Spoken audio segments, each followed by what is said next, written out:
hola, buenas noches. Bienvenidos a Podcast, donde el producto es el protagonista. Buenas noches, Rafita. Buenas tardes. ¿Qué onda, Javier? Qué milagro, qué Está milagro. oscureciendo. Pero bueno, ¿Sí crees que se oscurezca? pues se va a oscurecer, pero siempre somos luz en el camino del producto. ¿De qué vamos a hablar hoy, mi Rafita? ¿Cuál es el tema? ¿De qué vamos a hablar hoy? Vamos a hablar de diseño. Principalmente diseño de producto, pues, ¿no? Pero también ¿Del producto digital? podemos meter también un poquito de diseño de branding, un poquito de diseño de marca, o sea, de todo lo que necesites para empezar tu business, pues, ¿no? Pues vámonos con producto. Me late porque creo que es de lo que más hemos hecho. Sí. O sea, en general, cómo hacer el approach de tu diseño, pues, ¿no? Pero sí, enfocado a producto principalmente. Y cuando hablas de diseño, ¿a qué te estás refiriendo? ¿Al diseño de la aplicación o al diseño de todo lo que va alrededor?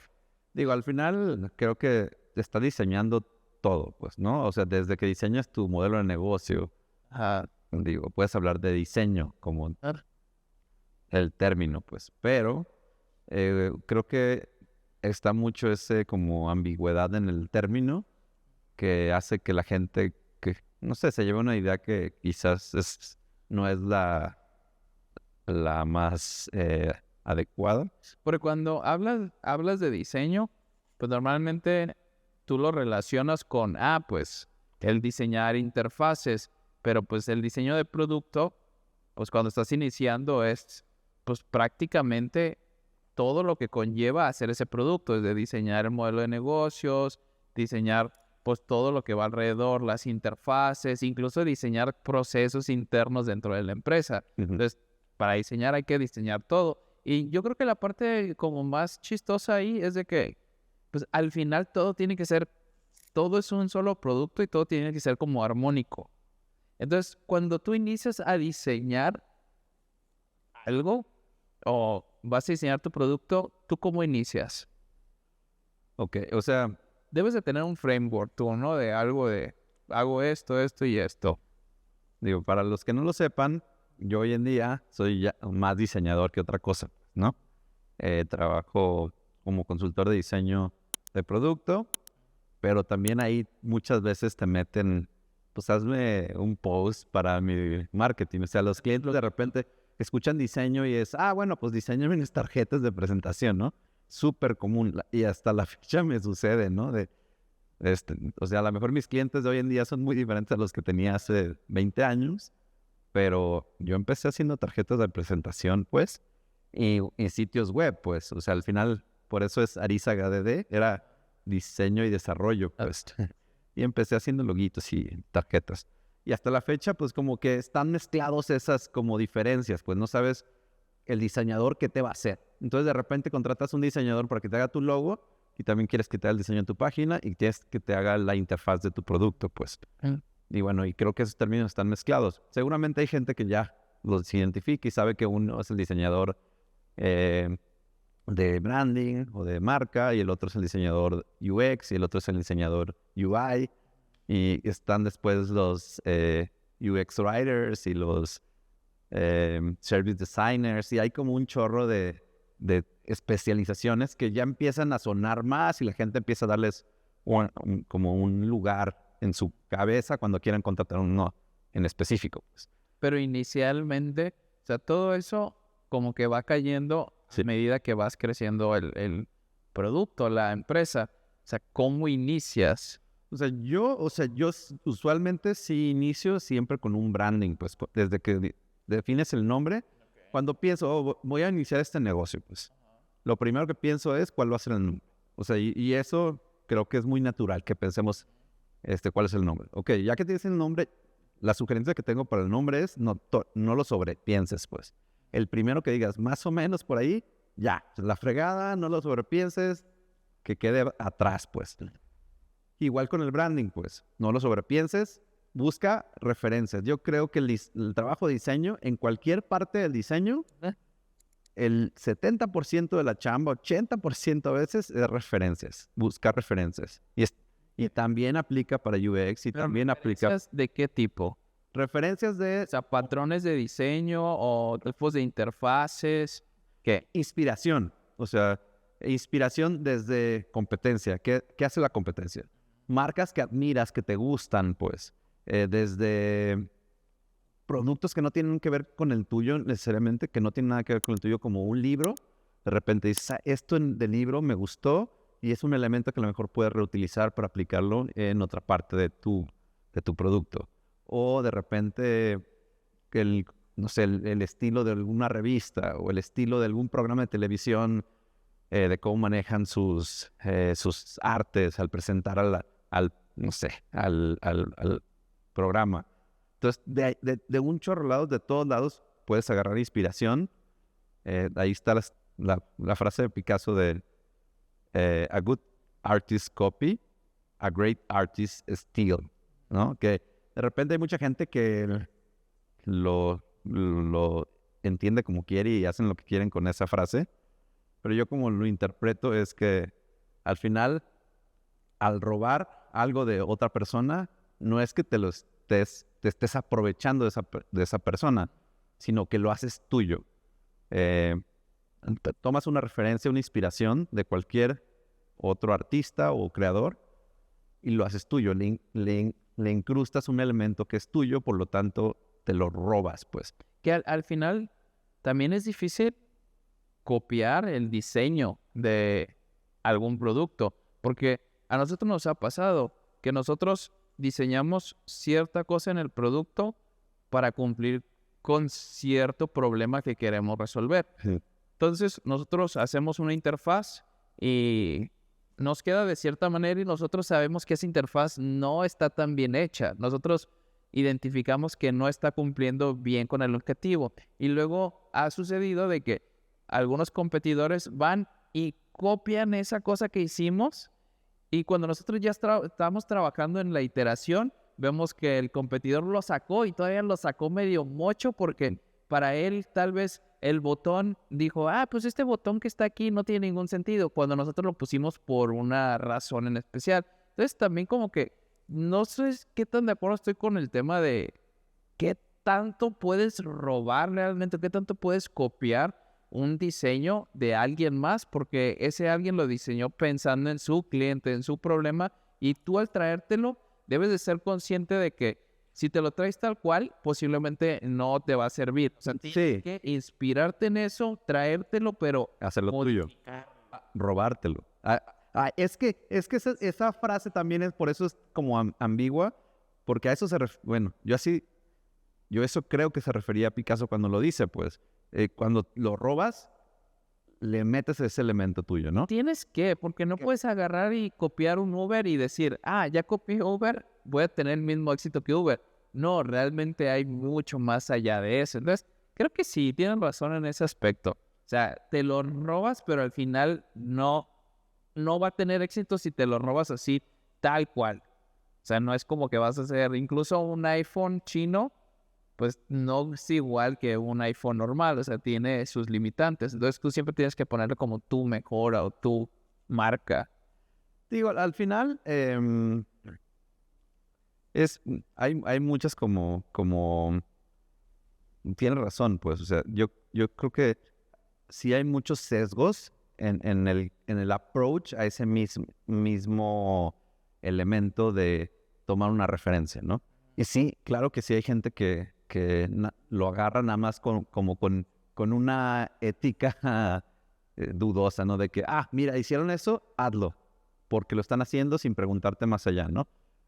Y no se trata de robarte su negocio o ganarles o aprovecharte de ellos, pero sí creo que se vale inspirarte para cualquiera que sea tu creación. Y así funciona, pues. O sea, todos los artistas de toda la historia, pues, se han inspirado en algún otro artista para crear cualquier cosa que hayan creado, ¿no? Y estamos hablando desde güeyes que se aprovecharon o tomaron una idea de su maestro o de su coach o de su mentor para ellos iniciar lo suyo, como personas que se tomaron de referencia la competencia. Al final es el mismo ejercicio, pues. Yo creo que la gente que se distingue o la gente exitosa es cuando han hecho bien su trabajo también de meterse a su propia creación y encontrar qué los distingue a ellos de los demás, pues. O sea, sí tiene que haber algo que distinga tu producto, pues. Y bueno, al final tienes razón, pues. O sea, no porque alguien más lo hizo quiere decir que te va a funcionar a ti en particular en todas las ocasiones. Pero es un punto de partida con el cual puedes avanzar mucho más rápido a que si empiezas a descubrir el hilo negro, ¿no? Como dice. Aunque, ¿qué tanto? Por ejemplo, si tú ves que a Uber le funcionó el sistema de referrals y tú diseñas ese mismo sistema de referrals dentro de tu producto, es muy probable que no te funcione. No necesariamente. O sea, puede, dependiendo de tu modelo de negocio, dependiendo de tu mercado, tu industria. Que ahí es donde tú tienes que tener también ese juicio para... O sea, siempre tienes que estar consciente que lo que vayas a diseñar, o sea, tienes un problema y tienes que estar consciente del contexto donde quieres utilizar esa cosa y también, pues, estar consciente de que es posible que no funcione. Entonces, copiar algo, agarrarlo y pensar que eso va a ser la cosa que va a hacer que tu producto despegue, es muy probable que no. Yo creo que un buen diseñador toma no solo de una sola fuente una inspiración. Un buen diseñador toma inspiraciones de varios productos, de varios medios, de varias industrias, o sea, de diferentes tipos de productos, categorías, y todo eso alimenta tu propia visión, pues. Yo creo que eso forma un buen diseñador, pues. No es la persona que agarró tal cual lo que hizo Uber o lo que hizo tal o cual, sino que se inspira de diferentes fuentes y crea algo en lo particular y le suma aparte el toque personal, ¿no? Y en cualquier tipo de diseño, pues desde el branding, desde el producto, desde un libro, lo que sea, ¿no? Y bueno, volviendo al tema de cómo empezar, yo creo que al final ese es el primer paso, tomar referencias, inspirarte. A lo mejor ya eso lo traes como nato, ¿no? A lo mejor dices, o a lo mejor ya es algo que traes en la cabeza desde hace tiempo, que lo has ido alimentando, que ni siquiera te acuerdas de dónde surgió esa semillita. Seguro lo viste en algún lado y lo fuiste formando y en algún momento dices, esta idea fue mía, ¿está bien? Y dices, voy a empezar, ok. ¿Cómo empiezas tu diseño? Tú me preguntabas, ¿cuál es el framework que sigues? Hay un chorro de frameworks como de cómo empezar a diseñar. Está el de Design Thinking, o sea, que te da como ciertas pautas para cómo empezar. Pero la neta, yo lo que usualmente agarro un template, que es una forma de tomar una referencia o de empezar de algún lugar, pues. Pero incluso, o sea, porque tú ya me estás hablando de agarra un template, entonces ya estás en una etapa donde vas a desarrollar una parte del negocio, que a lo mejor es una página web, pero el de Design Thinking va un poquito más atrás, ¿no? Bueno, Design Thinking, claro, lo puedes aplicar en cualquier parte de tu modelo, pues. Inclusive volvemos a lo mismo, pues. Desde que estás pensando el nombre, estás diseñando, desde que estás pensando cómo modelar tu negocio, desde cómo vas a cobrar, a quién vas a ir, estás diseñando de alguna forma, pues. Y Design Thinking lo aplicas en esas etapas también, pues. Y al final Design Thinking, a mí una parte que me gusta mucho del approach es, separan como en dos grandes momentos cuando estás diseñando, que es diverge y converge. La divergencia y luego la convergencia, pues. La divergencia es buscar alternativas, que para mí es este trabajo de research y de inspiración. Es buscar ideas. Entonces, empiezas a encontrar alternativas. Y después la convergencia, que es quitar las alternativas que no te sirven para dejar una o dos alternativas y de ahí vuelves a hacer el ciclo. Entonces, es esa sola como limitación o diferencia en el proceso, creo que hace una muy buena como diferencia en cuando estás pensando cómo hacer un approach de diseño, pues, porque te permite diferenciar esos dos momentos y cuando se trata de decidir, es decidir y es quitar el ruido alrededor y enfocarte en la solución, pues. Entonces, aquí estamos hablando, o sea, si hablamos de design thinking, hablamos, tengo un problema y voy a diseñar una solución para ese problema, ¿no? Y diseñar una solución para ese problema no significa que, o sea, irse directamente a hacer una página y hacer esto y aquello. El hacer una página, el diseñar una página es una herramienta para evaluar si el diseño de tu solución es el correcto. Sí. Si volvemos a ese punto donde tengo un problema y voy a diseñar una solución, lo que estamos intentando aquí hacer es, ok, tengo un problema, ¿cómo lo puedo solucionar? Lo puedo solucionar a través de un producto digital, a través de una aplicación, a través de algo físico, a través Desde que decides cuál de esos caminos tomar, estás diseñando. Entonces, tienes todas tus opciones y decides, de estas dos me hacen sentido, entonces cortas todas las demás y te vas nada más a esas dos. Y ahí ya es donde puedes ya empezar a diseñar cosas alrededor, que es diseñas una marca, diseñas una landing page o diseñas esto o aquello, ¿no? Pero ya tienes como ese fundamento de voy a ir por estos dos caminos. Sí, entonces, digo, al final, igual, hablando de producto, un tema que me gustaría como también diferenciar, en el approach de diseño, o sea, ¿qué es el diseño contra el arte, no? O sea, porque de repente como que están muy, muy relacionados y sí hay muchas intersecciones entre ellos, pero de repente cuando el diseño de repente se asocia como lo bonito, lo visual. Sí. Y no necesariamente. Creo que la gran diferencia cuando estás hablando de diseño es que estás solucionando un problema. Eso es lo que hace la diferencia. Y no porque el arte no pueda solucionar un problema, pero cuando estás creando, no lo estás haciendo con el objetivo de solucionar. Estás buscando comunicar algo, una idea, una percepción o cualquier cosa que quieras comunicar o crear. En el arte es súper libre, pues, ¿no? Cuando estás diseñando, estás pensando en una solución a un problema que estás notando y todo lo visual y lo que comuniques va en relación a ese problema. Sí, y yo estoy de acuerdo con eso porque de hecho, antes de iniciar este episodio, o sea, hablábamos de diseño, pero pues sí, era el diseño tal cual en ejecución de crear algo bonito o el diseño de crear una solución integral. Y creo que esa parte es importante.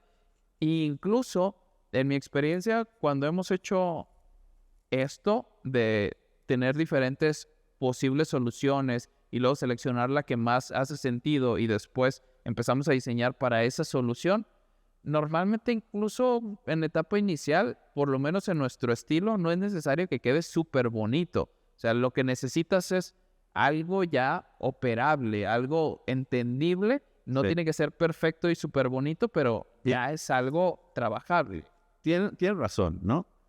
Pero yo creo que allí también tenemos un approach diferente tú y yo, pues. Porque tú sabes, tienes razón en cuanto no tiene que quedar perfecto. Pero para mí es importante desde el primer día que se vea bien, pues. No perfecto. O sea, y muchas veces aún... Sí, yo sacrifico mucho calidad por tiempo. Pero, a ver, pero una cosa es la calidad y otra cosa es la parte visual, pues. Porque calidad puede ser performance en tu producto, que no tiene que ver con lo visual. Pero yo a veces prefiero sacrificar más el performance que lo visual.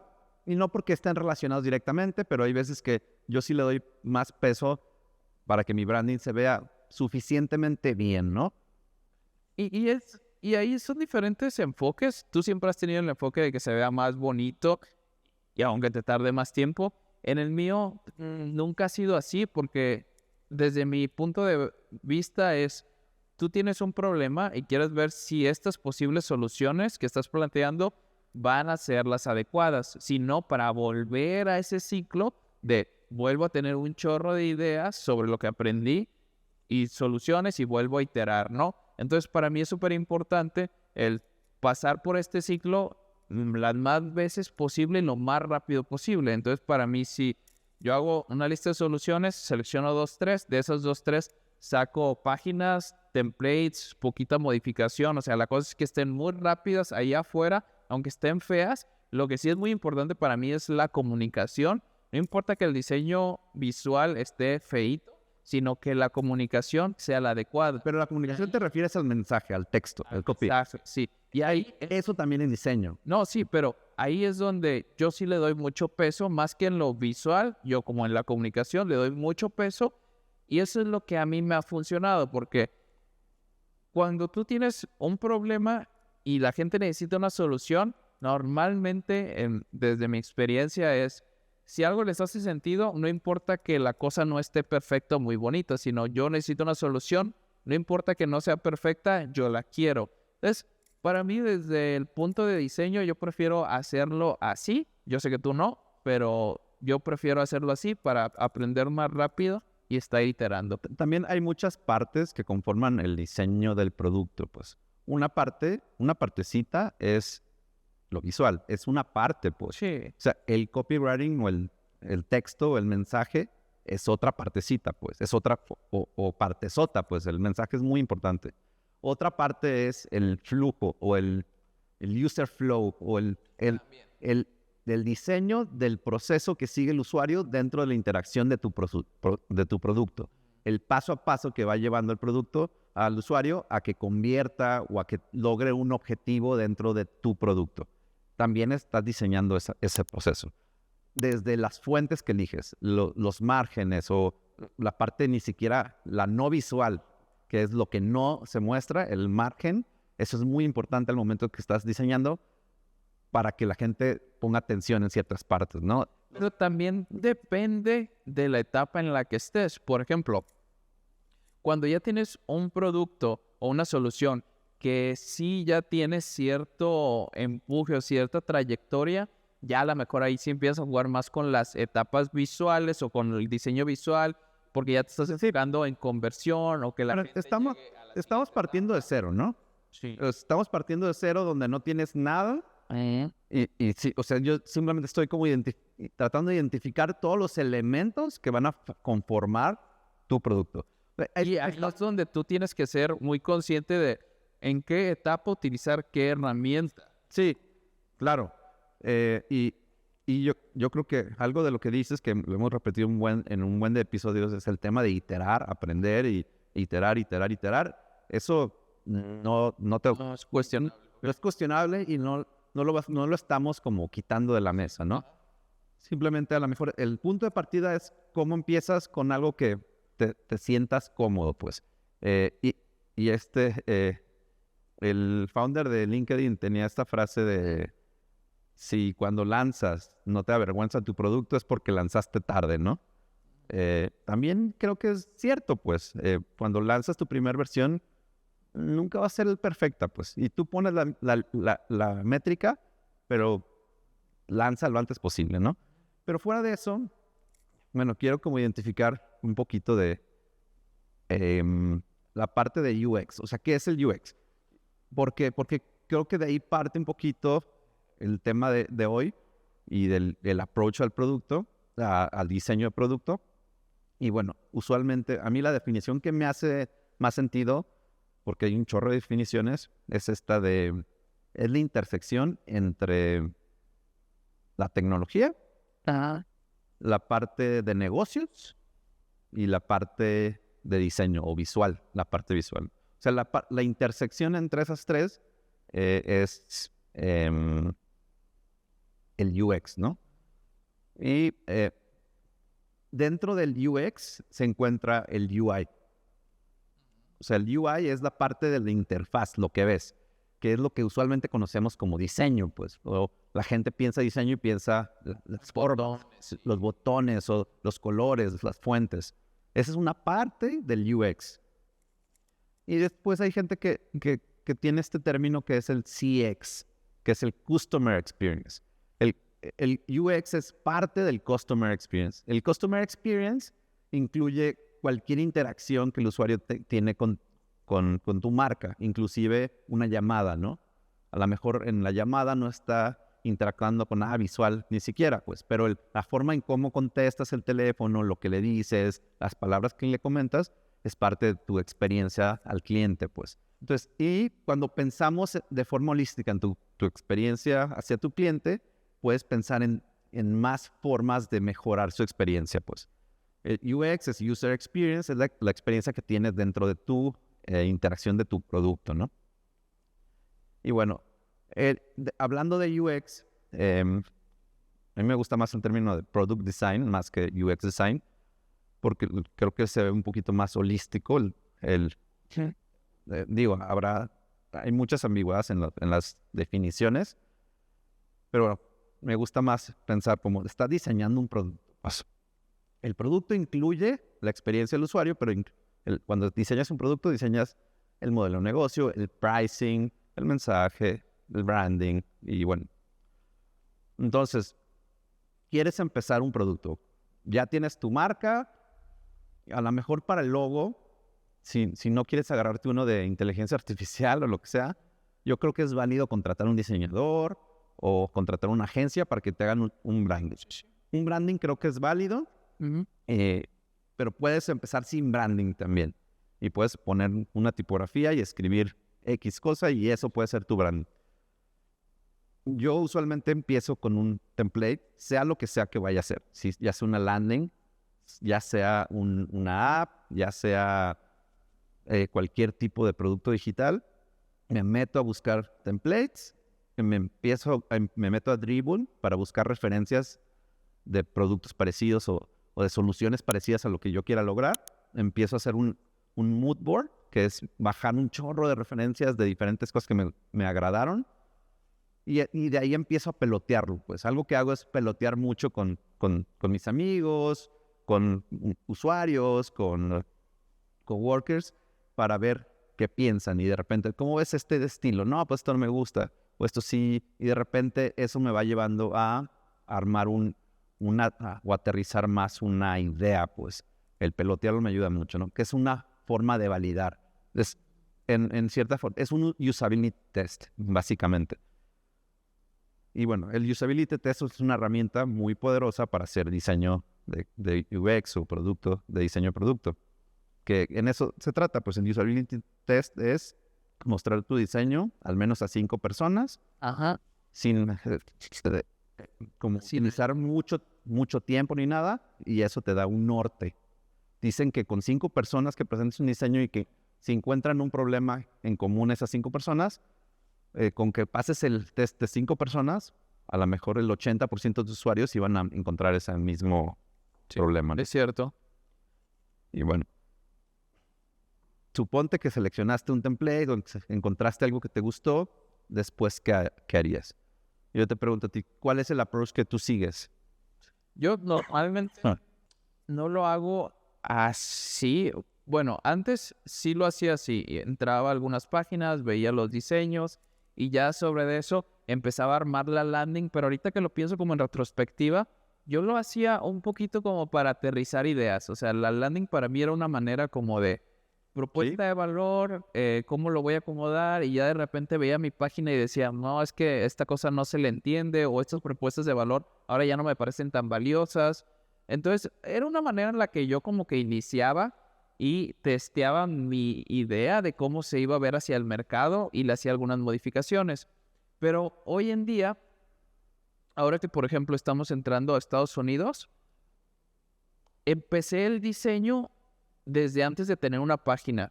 Empecé el diseño de la solución desde haciendo unos spreadsheets nada más. No los hacía muy bonitos ni nada, medio los acomodaba un poquito, pero empezaba desde ahí validando la solución que estaba yo pensando hacer. Entonces hacía el spreadsheet, lo distribuía. A ver, pero un spreadsheet ¿de qué? Por ejemplo, el producto que nosotros tenemos es un SaaS que tiene algunas partes de menús para planes de nutrición. Entonces, a mí se me hacía más fácil, en vez de irme y construir toda la parte del diseño y después irla a programar, porque eso iba a tardar como unas 4 semanas. Entonces, lo más fácil para mí era, bueno, hacía un spreadsheet. En el spreadsheet yo acomodaba como si fuera el entregable que me iba a arrojar este sistema. Entonces, lo hacía así y ya con eso lanzaba el diseño y ya la misma gente decía, sí me interesa. Y ya los mandaba una landing. Después, esa fue la segunda iteración, donde en la landing ya venía la parte de los precios y el registro. Y ahí yo quería evaluar cómo iba a funcionar el precio y qué tanta gente se iba a registrar para la versión gratuita. Entonces, yo lo hice como en 2 partes, sobre todo para hacerlo rápido. Pues dejé la parte del diseño de la página para una segunda, de hecho, para una tercera. Mi primera iteración en el diseño de esta solución fue simplemente poner en algunas comunidades, oigan, estoy pensando en hacer esto, ¿a quién le interesa? O sea, no le invertí mucho tiempo, sino que planteaba ahí mi hipótesis y yo veía cómo reaccionaba la gente y ya eso me llevó a la segunda parte de diseñar el spreadsheet y eso me llevó a la tercera parte, ya que era la landing, ya un poco más visual. Y ya cuando vi que la landing sí jalaba, ahí sí ya decidimos invertirle a lo que es la primera versión del software, porque ni siquiera va a estar completo. Pero decidimos invertirle 4 semanas a eso porque ya traemos como una tracción poquito, o sea, es como un pulso de corazón, ¿no? O sea, ves que hay un pulso, ok, entonces va siguiendo y cada vez es más grande, más grande. Entonces, ese es mi mecanismo, Sí, diseñar algo desde cero. pero al final ahí lo que está haciendo es validar el negocio. Pues empezaste, probaste con un mensaje a algún grupo y viste una respuesta, lo probaste con un ejemplito de cómo podía hacer, les diste algo y después hiciste una landing y fuiste llevándolos como en un funnel, ¿no? Al final es un Yo lo veo como un diseño de una solución donde en medio empiezo a utilizar otras herramientas de diseño, como decías, la parte de UI, el diseño de interfaz y luego el diseño de UX. Si quiero que den clic en este botón, ¿a dónde los voy a llevar después? ¿Qué voy a hacer con esa información? O sea, Sí, que al final, la neta, mucho del trabajo que tú has hecho es un trabajo de UX sin saberlo, pues. sí, esto es puro UX.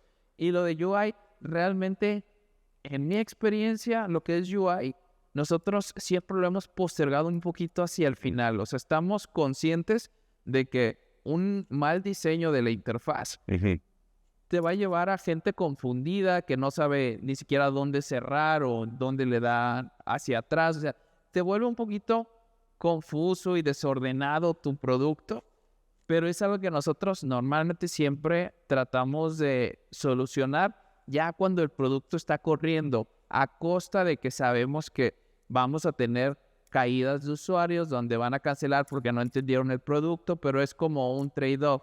Si no hubiéramos hecho este proceso de iterarlo, a lo mejor el irnos directamente a hacer la solución más completa, Esta parte de know-how, de exactamente. entonces la haces, sería otra versión, no sería esa que necesitamos en ese momento, no sé si me explico, pero ese es, nosotros principalmente para productos digitales, que es lo que hacemos, siempre ese es el flujito que usamos. Sí es mucho trabajo y medio confuso de que luego la gente te pregunta, ay, ¿cuándo sale? Y tú pues realmente no sabes siquiera si va a salir en algún momento, pero pues es una manera como de ir validando, ir acompañando como al cliente potencial en ese caminito de yo voy a hacerte el producto que necesitas, pero solo acompáñame, pues no me digas que sí lo quieres y ya después pues me dejes tirado y yo construyo y tú no compras.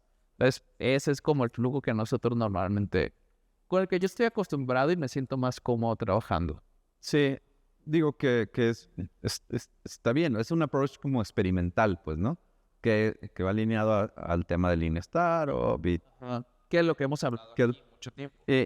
sí está chido, pues, pero de repente creo que pasan como, no sé, como dudas que tienen que ver con la experiencia del usuario o temas de UI muy sutiles que de repente tú puedes decir, vamos sacando, no sé, un diseño en una pregunta que de repente, o algo que de repente se decía mucho en el tema de UX era que no tengan muchos clics para llegar al objetivo. No, que sean un clic. Entonces, y eso crea un chorro como de ambigüedades y de malas prácticas, por ejemplo. Es que no quiero que pasen más de 3 pantallas para llegar a la compra final. Entonces, era la landing y después querían hacer un formulario súper largo de todos los datos que necesitaban en un form súper largo, porque eso implicaba que en solo 2 vistas tuvieran todos los datos del usuario. Y eso no convierte, pues, porque el momento que un usuario ve más de 5 fields en un solo form, Sí, que le da flojera y se sale, pues. Entonces, es mejor irlos llevando en pasitos más desmenuzados. A lo mejor van a ser 4 o 5 pantallas hacia llegar al final, pero eso los va a convertir más porque vas a convertir más de la pantalla 1 a la 2 o a la 3, diferente que en la 1 pierdes a todos, pues. No, y también creo que te lo va dando la experiencia, porque algo que nosotros hacíamos en las primeras versiones de Avena era, no, pues hay que pedirle todos estos datos. Y ya después te dabas cuenta que el pedirle en el registro X dato no lo necesitabas para nada en el registro. De hecho, a veces ni lo necesitabas. Entonces, ¿para qué le pides al usuario cosas que no van a mejorar su experiencia? Entonces, también creo que esto te lo va dando un poquito la práctica y es donde sí es valioso si tienes tú la experiencia o si tienes a alguien dentro del equipo que medio maneja un poquito mejor el tema de interfaz o contextos de usuario, que se pueda cuestionar como de, esto no hace tanto sentido aquí, porque si es cierto, si pides cosas, si estás haciendo un registro y le pides que desde ahí meta la tarjeta de crédito, pues tal vez no hagas tanto sentido. Pídesela cuando el usuario ya esté en el carrito de compra, ya dentro de tu producto, que esté dentro del contexto de quiero ya pagar. Sí. Entonces, ahí sí, yo creo que sí es bueno que alguien que sepa un poquito de diseño cache esas cosas. El tema es cuando no tienes una persona de diseño, ¿no? Cuando estás empezando no vas a tener, y usualmente quieres irte con el diseñador. De interfaces. No, o el diseñador que hizo tu marca, pues, o la agencia, o el amigo que es diseñador, pues. Y de repente dices, oye, es que estoy haciendo y te hacen una interfaz de tu producto, pues. Que ahí hay que tener cuidado. Recuerdo mucho que recién iba a iniciar Avena. Yo vi un cuate que dibujaba impresionante, ¿no? Hacía cómics y se veían impresionantes. Y dije, wow, ese brother tiene un talentazo. Y le dije, oye, quiero hacer esto. ¿Me ayudas a hacer mi logotipo y mi marca? Sí, muy bien. Y ya, te entrego no sé, en 10 días. Cuando me entregó, dije, pero qué cochinada es esto. O sea, en verdad, estaba años luz cuando ya contraté a alguien que me ayudara específicamente con el diseño de marca, se veía distinto. O sea, era otra experiencia en la que había diseñado este cuate versus la que hizo el que diseñaba cómics. Entonces también, pues tienes que tener como ese feeling para darte cuenta de que a lo mejor el que hace interfaces bonitas no es el mejor que te diseña una experiencia de uso. No, es cierto, o sea, alguien que hace una vista bonita no necesariamente sabe diseñar productos. O sea, hace que se vea bien. El que te hace una marca no necesariamente te hace una interfaz bonita, pues. Entonces, eso es algo que también he aprendido yo a golpes. No a golpes, pues, pero, por ejemplo, Que tú como líder, si eres el que debe de tener ese conocimiento de qué necesito en este momento. O sea, necesito alguien que me diseñe una interfaz o necesito alguien que sepa un poquito de los dos, no, que no haga cosas muy bonitas, pero por lo menos que sí considere el UX. O sea, y esa te cae a ti, porque pues yo decidí lo de darle el proyecto de diseñar la marca a este cuate que era un ilustrador de cómics. claro, Y yo desde mi inexperiencia decidí eso. Ya cuando me enteré dije, esto... y vas aprendiendo, pues si no lo vas a volver a hacer. Pero, o sea, ¿qué haces para que alguien que no sabe empiece un poquito más adelante? ¿Qué haces? Te voy a platicar también una experiencia que tuve en Yepa. Era muy importante para mí el tema de visual, ¿no? Siempre ha sido importante y siempre fui desarrollador, pero el tema visual siempre me gustó, ¿no? Y yo siempre he cuidado mucho como la implementación del diseño en la interfaz, pues, sin la marca. Y bueno, en base a eso, en mi lógica era, voy a contratar muchos diseñadores en Yepa. Y creo que teníamos 4 diseñadores y en algún punto 5. Ay, sí, es cierto, yo me acordé. Porque era, no, es que mi equipo va a ser fundamentalmente diseño, pues. Y la verdad era un caos, pues, era un caos. Y no porque fueran malos diseñadores, pero cada uno tenía estilos diferentes, cada uno tenía como visiones diferentes, entonces el producto se veía bien para ningún lado, pues. Y a veces encontrar soluciones que para mí era como que hubieran sido simples, tardábamos muchísimo, pues. Estábamos diseñando una tarjetita para dar un feedback de qué te parecía la aplicación o algo así. Y tenías que calificar del 1 al 10 o algo así. O del 1 al 5 tenías que mandar un feedback. Y era Un objeto ahí. un componente muy trivial, pues. Me acuerdo que tardamos 2, 3 semanas, pues. Y no es que no diseñaran o te tardaran tanto en una implementación, pues, pero la implementación a mí no me gustaba, pues. O sea, creo que no funcionaba, era confusa, no se sentía consistente con la marca. Y de repente, y la neta, el equipo se enojó conmigo. Era como, ya, es que también te estás poniendo mucho los moños, pues. Y yo, pues, sí, pues. Y yo fui y lo peloteé con una mentora, Marisa Shaco, que conocimos Sí. allá en Silicon Valley, que era la product manager de Foursquare en ese momento. Y ella me validó un poquito es que no, o sea, porque mi pregunta era, ¿qué tanto cedo ante, pues bueno, vamos a sacar ya una solución para avanzar? ¿O qué tanto me pongo exigente con la solución que se vea bien?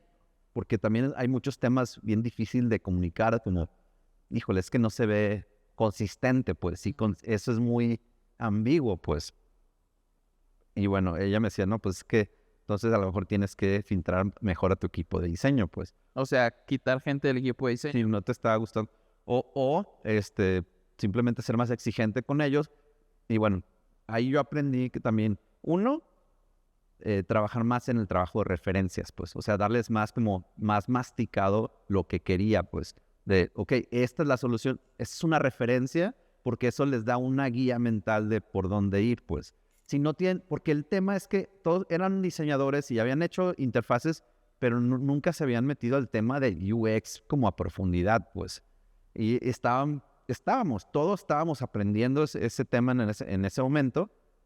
Y bueno, creo que yo lo que aprendí fue cómo masticar más los requerimientos que le doy a mi equipo de diseño para que puedan generar una solución más aterrizada a lo que yo tengo en mi visión, pues. Pero tomando ese ejemplo, y ahora con lo que ya sabes, Nada más para cerrar, algo que sucedió es que conforme se fue haciendo más chico el equipo de diseño, fue más fácil para mí también, pues, porque había menos cabezas y menos manos en medio, entonces llegábamos más rápido a soluciones conforme el equipo era más lean o más simple, pues. aunque Eso también fue otro aprendizaje, pues. ¿Cuál era la pregunta? sí, no, creo que al final cierras bien con el aprendizaje porque algo que yo si hubiese hecho distinto, Marisa te dice, tienes que filtrar más a tu equipo de diseño y bla, bla, bla.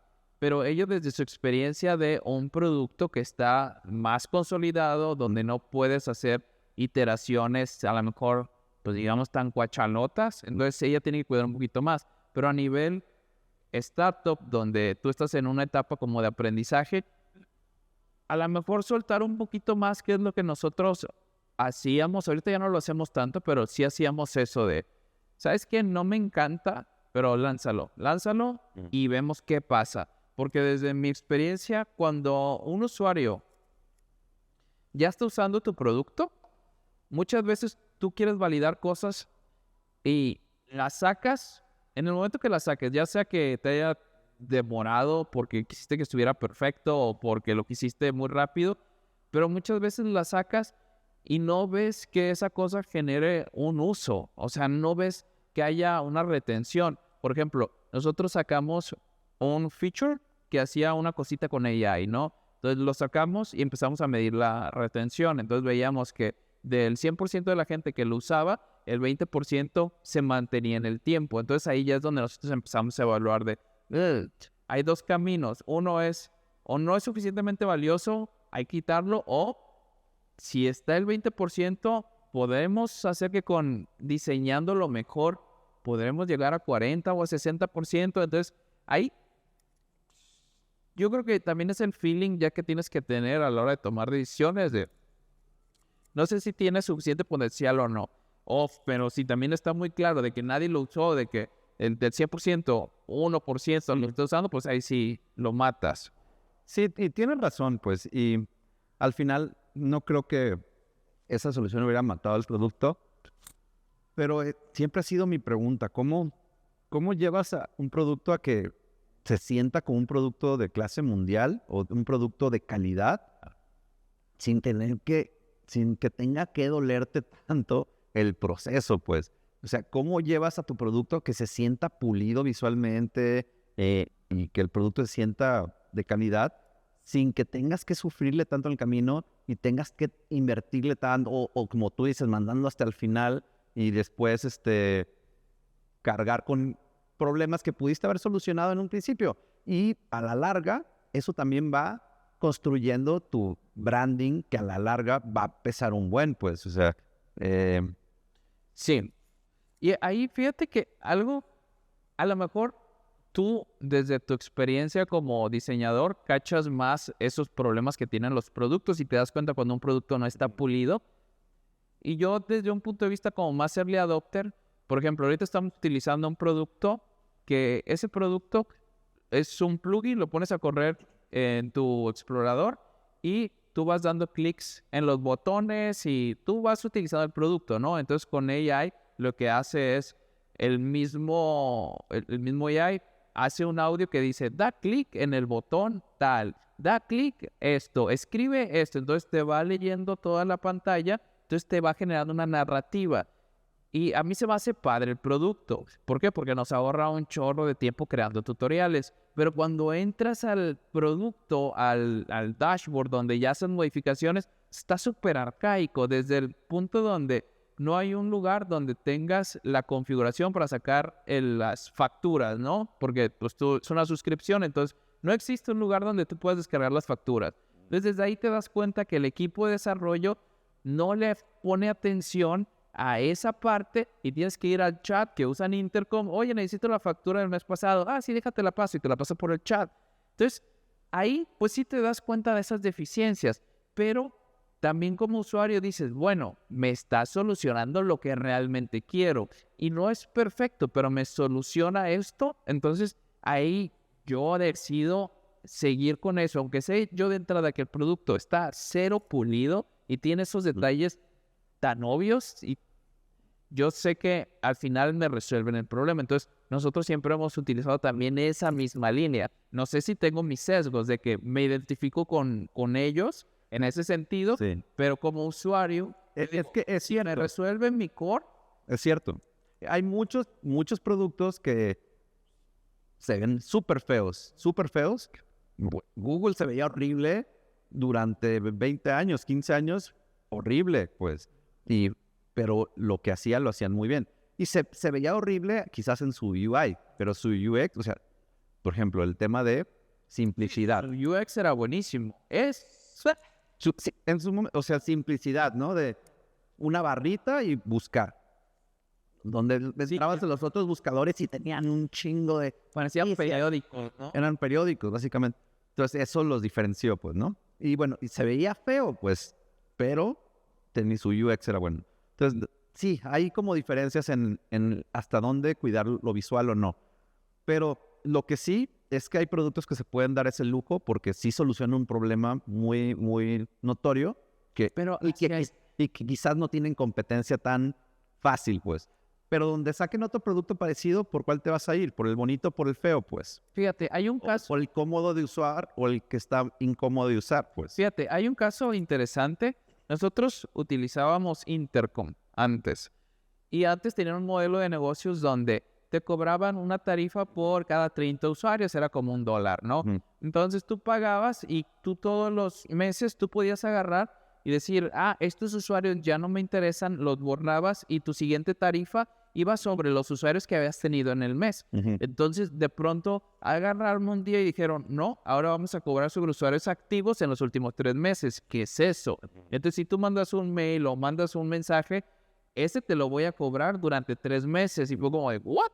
Y cuando hacías el cálculo decías, no manches, ahora voy a tener que pagar $4,000 cuando antes nada más estaba pagando $500.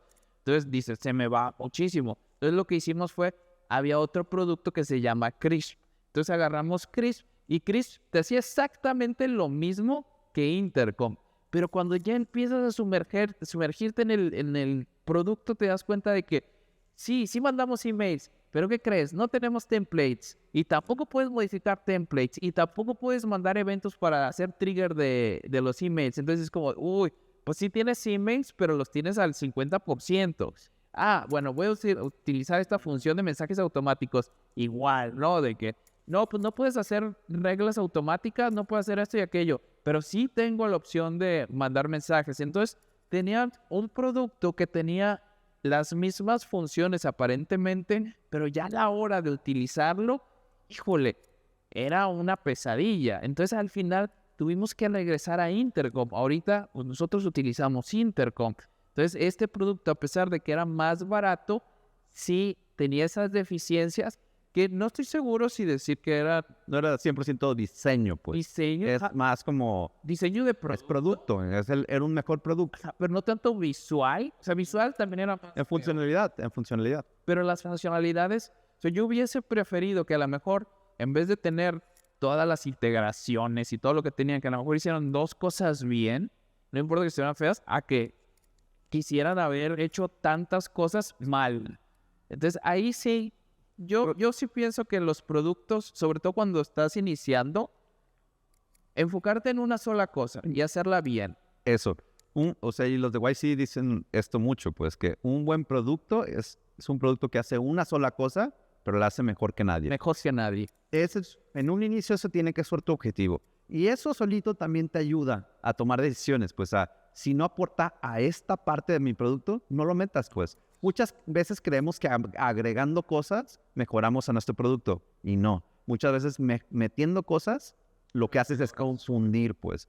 Confundir o genera distracción, generas costo, y eso hace que en average tu producto sea Sea eficiente. sea percibido con una menor calidad, pues. Sí, porque empiezan a utilizar otros features y dicen, no, pues esto no sirve bien. Entonces la gente se va generando esa narrativa de que, bueno, pues todo este producto pues hace todo mal. Entonces, sí, definitivamente si vas a diseñar algo, o sea, enfócate en una sola cosa y pues sí, es como ese feeling. Al final es el feeling, ¿no? De balanceo. Es mucho feeling, es mucho balancear pros y contras, performance contra velocidad de trabajo o percepción del mercado versus tu velocidad de desarrollo, de diseño. Y sí, la neta, hay muchos trade-offs de todos los lados. Lo que sí es, hay veces que tu diseño no va a salir a la perfección de inicio. Yo creo que sí tienes que ceder mucho en un inicio sobre todo, pero tener muy claro hacia dónde quieres ir, pues. Yo creo que sí se vale que en un inicio sea rápido y avances y descuides cosas mientras soluciones el problema principal. Pero tengas muy claro a dónde quieres ir. ¿Cuál es ese producto que te gusta, que dices, me gustaría que llegáramos al nivel que tiene tal, ¿no? No sé, productos que a mí me gustan, Spotify, Airbnb, o sea, son productos que en el tema visual y en el tema de diseño de productos son productos súper cuidados, pues. Y bueno, y también son muy exitosos también, yo creo que por lo mismo, pues. Otro tema que creo que es importante en el tema de diseño es la psicología, pues. O sea, cuando hablas de UX, y lo hablamos en el podcast pasado con Denir, al final es diseño de producto, pues. Y de hecho, cuando yo me metí al tema de psicología fue cuando descubrí lo profundo y lo importante que era el tema de diseño de producto. Y ahí supe responder muchas de las cosas que traía en la cabeza y que no sabía explicar por qué hacían mejor o peor un producto cuando me metí a temas de psicología, pues. Y ahí empecé como a caerme 20 de, claro, esto era lo que creía, pero no sabía cómo explicar, pues. Bueno, De temas desde el enfoque, pues, de que menos elementos es mejor que más elementos, pues, porque el cerebro nomás puede procesar hasta creo que 5 elementos, máximo 7 en un jalón visual, ¿no? O temas así, o sea, como entre menos elementos le pongas a un usuario, más se va a poder enfocar.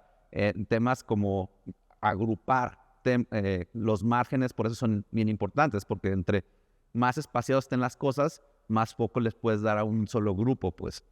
El tema de tarjetas, el diseño de tarjetas hace que agrupes un elemento, entonces el cerebro puede como capturar ese elemento como uno solo y puede asimilarlo mejor, pues. El tema de, no sé, colores, el tema de, bueno, de psicología está el libro este de Influence. Ese para mí es un antes y un después. Si lo ves desde el punto de vista de cómo diseñar un producto, te sirve de muchas, muchas formas, pues. Igual después hay que hacer un capítulo de ese libro, porque no habla sobre diseño de productos. Yo la primera vez que lo escuché era en el libro Hacking Growth. Y en el libro Hacking Growth lo usan como una referencia y después ponen ejemplos de cómo aplicaron cada uno de los principios en Growth. Y los principios son muy simples, pues. ¿Cuáles son? No me acuerdo. Uno es el scarcity. Ah, ya. Sí. Scarcity es un recurso escaso, siempre es más valioso. ¿Cómo lo puedes aplicar? Poniendo no sé, en Airbnb, esta es la última habitación disponible en la zona. Genera más valor hacia tu recurso. Otro es consistency o commitment, que es una persona que avanzas que toma una decisión hacia un sentido, se autoconvence de que ese es el sentido correcto y para hacerse creer que esa solución era la ideal, pues. Entonces, ahí es cuando hace más sentido quebrar tu form en varios pasos, porque cuando completan el primero, ellos solos van a hacerse sentir bien cuando van completando los pasos y conforme... Sí, si ya estás a medias es como, pues ya lo termino. Y al final de completar los pasos generas dopamina, pues. Otro principio es el de reciprocity o reciprocidad. Siempre cuando te dan algo de entrada, tú te sientes comprometido a dar algo de vuelta. Pero en productos digitales está difícil el tema de reciprocidad. No, o sea, de repente, es que lo haces todo el tiempo. O sea, de repente, ¿cuántos productos no hay te regalo este ebook si te registras aquí, pues? O de repente, no sé, como, mira, te doy esto gratis, pero mete tu tarjeta, pues. No sé, para mí es una forma de reciprocidad, pues. Y bueno, y están diferentes niveles, pues. Bueno, otro principio es el de authority. Como alguien con autoridad siempre va a tener más peso su opinión, pues. Entonces, por ejemplo, el tema de testimonials, el tema de poner los logos de tus clientes, el tema de poner certificaciones, todos esos suman a la autoridad que tú tienes para hablar como experto de un tema. Y el último es liking, como alguien que te cae bien, por default tiendes a hacerle más caso, pues. Y ahí entra todo el tema de branding, todo el tema de mostrar personas, pues, y que sean agradables a la vista para que te caigan bien y quieras. ¿Qué producto dirías que ha hecho eso de manera outstanding? Para mí Airbnb, para mí. Pero ¿en qué punto? Sobre todo el tema de mostrar personas y eso. Me pasé con la Mete su publicidad y siempre son personas en sus lugares, pues. En lugares, no sé, ponen una pareja en una cabaña, en una vista super perra, pues. ¿No? O por ejemplo, otro ejemplo, el Superhost. Es una manera de generar autoridad y generar autoridad, confianza en el host. Y el tema de generar liking también. O sea, porque si te cae bien el host, entonces generas un lazo con el host y por lo tanto generas más confianza en comprarle a ese host, pues. Y pones los testimoniales abajo. Todo eso suma tanto authority como a liking, pues. Generar confianza, empatía, pues. Sí, es cierto. Porque ahorita te pones a pensar y en Mercado Libre, pues tú lo que buscas es, pues que sean mercado líderes, ¿no? Porque los mercado líderes sabes que pues no estafan a la gente. Entonces pues si ves eso y dices, pues le voy a comprar a él, versus el cuate que tiene 0 estrellitas, ¿no? Sí, es cierto, es cierto. Que digo, ese es se carga un poquito más quizás authority, pero sí suma al tema de que te caiga bien, ¿no? Bueno, hay un chorro de ejemplos. Yo el libro lo recomiendo un buen. Decir un buen ¿Cómo se llama? para vender. Se llama Influence, de Robert Cialdini. Y la neta, de ahí vienen un chorro de estrategias de cómo aplicar en tu UX, pues. Después sí, hay un chorro de libros de las 100 reglas de UX. Y pues son como... Remitos de eso. No refritos, sino que son diferentes mecanismos aplicados, o sea, que los pueden ligar a una de estas reglas psicológicas, pues. Digo, hay un chorro, si te metes al tema de Gestalt, o sea, que es un tema más visual y de percepción, puedes aprender un chorro de técnicas para aplicarlas en tus diseños. ¿Qué? ¿Qué digo? No tienes que ser experto para empezar, la neta, ¿no? Pero bueno, si quieres clavarte en el tema de diseño, meterte al tema de psicología y después neurociencia, está bueno. Que en neurociencia es más simple, pues, porque es dopamina. Dopamina es lo principal. Todos estos principios psicológicos se desprenden de un químico en tu cerebro, pues, ¿no? Y son 5 los químicos que te generan un placer, pues. Al final estamos hablando de experiencia de usuario, lo que estás hablando es de experiencia placenteras. Al final se desprende principalmente de 4 químicos: dopamina, serotonina, oxitocina y endorfinas. Y con esos 4 químicos, o sea, que tienen diferentes funciones en tu cerebro, al final todos los estímulos físicos, visuales y de tus sentidos se traducen en una sensación en uno de estos sentidos, pues. ¿Puedes recordar algún producto que uses en el día a día que te genere esas sensaciones? Es que, digo, está muy fácil, pues, porque de eso habla todo el libro de Hook. El tema de los slot machines, pues, al final te están generando dopamina, pues. Que los más obvios, pues, son un TikTok y un Instagram. La mayoría de los productos te generan dopamina. Dopamina lo que te permite es un incentivo a corto plazo. Te da un incentivo a corto plazo y te da motivación a corto plazo, y como producto siempre quieres lograr eso, pues. Quieres motivar a tu usuario a que regrese en corto plazo a usar tu producto, pues. Y hay muchas formas de generarlo, pues. Pero otro químico es la oxitocina, que es el químico del amor y de la tribu, el generar lazos afectivos. En Facebook lo estás haciendo todo el tiempo, pues. Alguien que te dé like genera oxitocina, pues. Sí, tienes razón. Serotonina es el químico del orgullo. Cuando logras algo, es como el químico de la felicidad, también le llaman. Cuando logras algo donde te sientes orgulloso, sientes serotonina. Y las endorfinas las sientes cuando te ríes y cuando haces ejercicio. El objetivo de las endorfinas es cubrir el dolor. Entonces, cuando haces ejercicio, como es un mecanismo que es sano, generas endorfinas para que no sientas dolor exclusivamente, para que sientas cierto placer, pues. Bueno, y ese lo sientes cuando ríes. En productos que te hacen reír, generas endorfinas, pues. Cuando bailas también generas endorfinas. Chido. Y bueno. Ese sí no lo sabía. No lo veía. Yo sé que de repente son temas ya bien teóricos. No, pero está chido porque sí es cierto, al final muchas de las ventajas que puedes tener frente a otros productos son esas cosas que no se ven. Uh-huh. Esos diseños que a lo mejor sí puedes copiar un color, un botón, pero no puedes copiar la razón de por qué las cosas están organizadas de cierta manera para que generen cierto impacto en el usuario. Entonces, sí, estoy de acuerdo. Y de repente te da la salida en cuestión de no necesitas ir a hacer el experimento, pues. Porque hay muchas veces que ya sabes que cierto diseño va a generar cierto efecto, por lo tanto te puedes ahorrar ir a hacer el experimento, pues. Y hay muchas veces que te ahorras tiempo y te ahorras lana, pues. Siempre, si tienes duda, haz el experimento, pues. Pero bueno, creo que podemos, no sé, querrás hablar de algo más. Pues creo que nos quedó muy claro, mi Rafita.